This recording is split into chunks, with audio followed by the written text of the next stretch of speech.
Hey, what's up, guys? Welcome back to my channel. I'm Rasan427, and actually today what we're doing is WWE Payback 2023 predictions, and this is actually my preview and predictions on Payback 2023. And it's something I'm really excited about. I'm actually going to be in person for the show, so stay tuned for content about this show. I'll be doing a whole bunch of stuff on it. Probably won't be doing a review on it. Probably just posting content about it because I'll be on kind of a vacation at that time. So I'll be definitely posting videos on it, so stay tuned to all that. But let's jump right into the show. And the first interesting thing about the show is that Cody Rhodes won't be wrestling, which, I mean, I'm a little disappointed about that, even though I still think he might wrestle. He's on the Grayson Waller effect. I don't know what this actually means.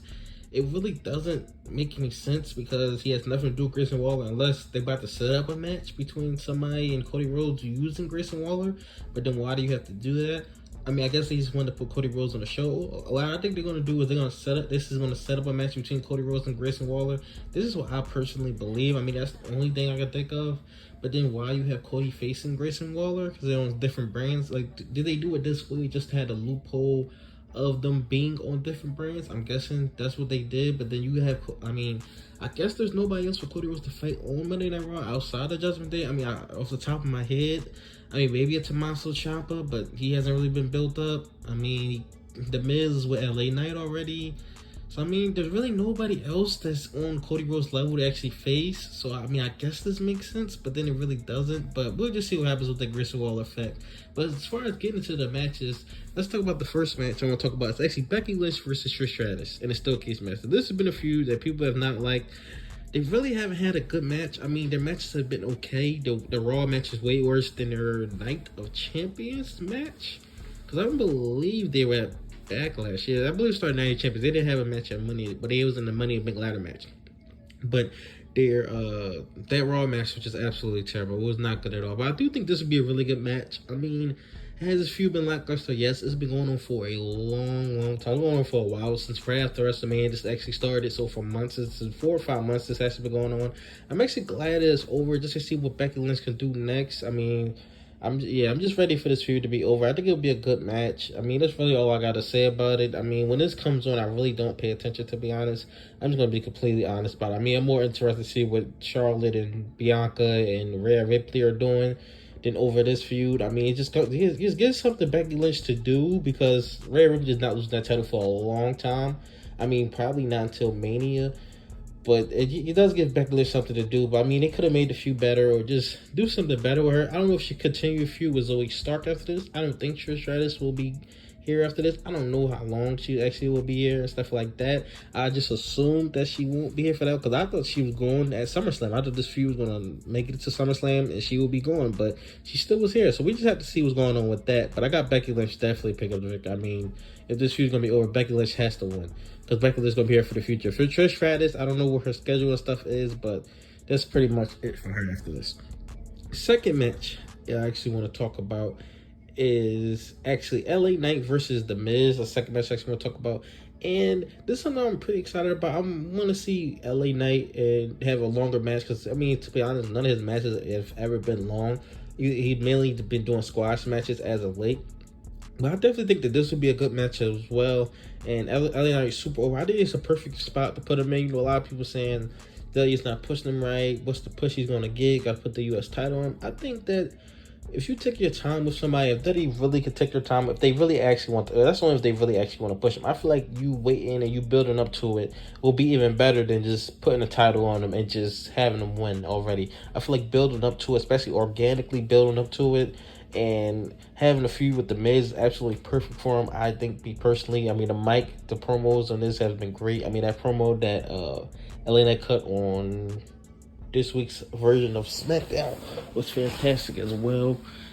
That was great. But yeah, this is something I'm really excited about. Glad to see LA Knight in person, because I believe this will be the first time I actually get to see him wrestle in person, because I believe the last 2 times I've seen it was Raw 30, and it was actually, what was the other place? SmackDown at MSG. Oh, and I got to see him at SummerSlam. So yeah, that was a bad way. But the first time I get to see him instead of a one-on-one match, so I'm super excited actually about that. The third match I'm going to talk about is actually Rey Mysterio versus Austin Theory. Now, Austin Theory has took a huge decline after beating John Cena at Mania. I mean, whose fault is that? I mean, that's really up to someone's interpretation. It's kind of WWE's fault because they left him off TV for so many weeks. Then it's his fault because he really didn't do anything. He really didn't do anything special at all. To be honest, he just didn't, and it just fell off. It fell completely flat. This whole title reign. I mean, I know he had like one of the top 3 longest title reigns, U.S. title reigns ever. But it was just, he didn't defend it, hardly ever defended it, didn't do anything with it. But it just, I mean, that just is what it is. I see Rey Mysterio picking up the victory inside this match. Just to me personally, I see that. Oh yeah, LA Knight is picking up the victory. I don't know why I didn't say the person, but I mean, LA Knight is winning. But for this match, I'm going to go with Rey Mysterio. This is definitely setting up some type of way for Rey Mysterio and Santos Escobar to start feuding. Santos Escobar is definitely turning Rey Mysterio. That's guaranteed. That's happening. When did that happen?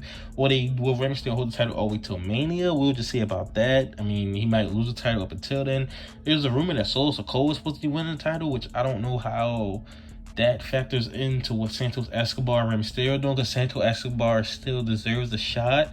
So how does get all the way to Solo Sikoa? That doesn't really make sense. I don't see him winning at all. It wouldn't make sense for me to see him winning.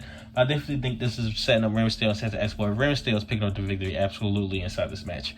Fourth match I want to talk about. Rhea Ripley is finally defending her championship. Just period. I don't think she's defended it in months. I can't remember the last time she actually defended it. But yeah, she's fighting Raquel Rodriguez. This was going to be a SummerSlam match. Actually, half the matches on the show were supposed to be SummerSlam matches, to be honest. But this is supposed to be a SummerSlam match, and I think this would be a great match. This is the biggest match they can do on Monday Night Raw right now. Like, this is the match that everybody wanted to see ever since Rhea Ripley basically won the championship, because there was nobody on that brand who could really step up to her, to be honest, except Raquel Rodriguez. I mean, Becky Lynch, but we knew that was later on down the line. But Raquel Rodriguez was the only one. And I think this would be a great match. I don't know if this would be the last time they actually face, because I could see Raquel Rodriguez being somebody who they actually prolong this some more. I definitely could see them actually prolonging this, but I'm going to go Rhea Ripley pick up the victory. I mean, if they want to prolong it, they can have it in the DQ, have a screwy finish, or something like that. But I definitely see Rhea Ripley pick it up. I mean, with the way she's been booked, she's been absolutely dominating people. But I do think they'll book her like that inside this match. She won't get Natalya inside this match.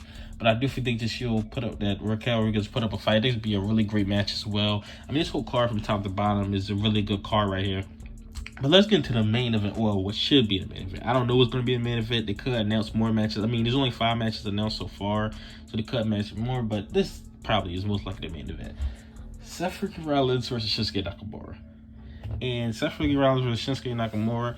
Now, with this match, you know, Shinsuke, I mean, he's the guy who can always plug into the main event, but it's like, he's just like a placeholder, right? Like, he's just a guy who's going to have Seth Rollins get to the next show, get to the next pay-per-view. That's all this really is right here. This is a one-and-done, one-off. I do think it'll be a great match.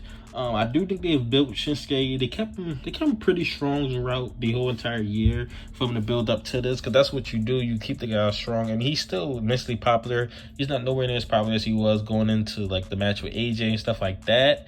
But I definitely think that they can keep going with this. But the problem with this is that after this match, they probably won't do nothing with him. It's like, you have a world title match, and then it's like, he's going back right to being where he was. They don't continue to build him up. At this point, I just don't see Shinsuke getting to that point anymore. I really hope he does, but I just don't see him getting to that point of, like, being a main eventer, being a top guy in a company, being a top person. I just don't see that anymore in him. But I definitely got Seth Rollins picking up the victory side of this match. This is definitely just a place order just to get Seth Rollins to the next match and get him to the next pay-per-view and stuff like this. Definitely a place over the match. But I do think this will be a great match. I think this whole show will be fantastic and great. I'm definitely super excited about it. Going to see pretty much all of my favorites.